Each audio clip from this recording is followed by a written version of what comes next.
કોંગ્રેસ દ્વારા સમગ્ર રાજ્યના જિલ્લાઓમાં જઈને જનમંચ કાર્યક્રમ યોજાયા, જેમાં બિલીમોરામાં પણ લોકોની સમસ્યા સાંભળી તેને સરકાર સુધી પહોંચાડવા તેનું હકારાત્મક નિરાકરણ લાવી શકાય તે માટે જનમંચનું આયોજન કરાયું.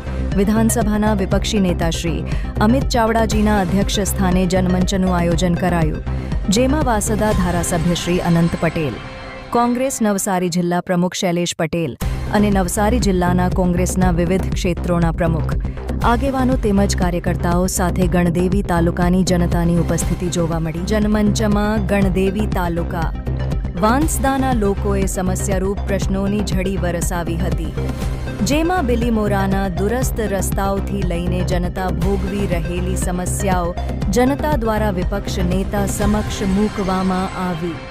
બિલીમોરાના ભાજપના જૂના કાર્યકર કમલેશભાઈ બારોટ દ્વારા ભ્રષ્ટાચારને વખોડ્યું હતું અને તેને વિધાનસભા સુધી આ રજૂઆત પહોંચે અને બિલીમોરામાં થઈ રહેલ ભ્રષ્ટાચાર વિશે શું જણાવ્યું તે સાંભળીએ. વિડીયો બનાવે કે ભારતીય જનતા પાર્ટીનો ભ્રષ્ટાચાર આ સાબિતી અને મને ખોટો કે તા 51,000 રૂપિયા રોકડા લઈ જવાના. બિલીમોરામાં 15 વર્ષથી કમલમની માંગણી ચાલે, પણ કમલમ કેવું પોતાના પૈસાનું નહીં, બિલ્ડરના ભ્રષ્ટાચારના પૈસાનું. આચારસંહિતા જેવું કઈ છે નહીં અને આ લડાઈ એટલા માટે છે કે બિલીમોરાની પ્રજામાં એક ડર છે, આખા ગુજરાતની પ્રજામાં એક ડર છે, આખા હિન્દુસ્તાનની પ્રજામાં એક ડર છે. આ જનમંચ પર મારું આવવાનું કારણ એટલું કે જન અને મંચ એનો મિનિંગ શું? પ્રજાજનો માટેનું એક મંચ, પ્રજાના અવાજનું એક મંચ અને પ્રજાનો અવાજ નિડરપણે હોવો જોઈએ, ડરી ડરીને નહીં હોવો જોઈએ.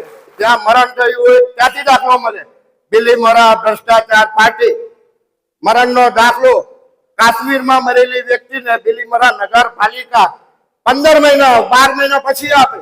મારી પાસે 5 IAS અધિકારીના કાગળ છે બિલીમોરા નગરપાલિકાને હુકમ કરતા કે મરણનો દાખલો કેન્સલ કરો, પણ ઠાકોર મીઠાઈ ભારતીય જનતા પાર્ટીએ ખાધી.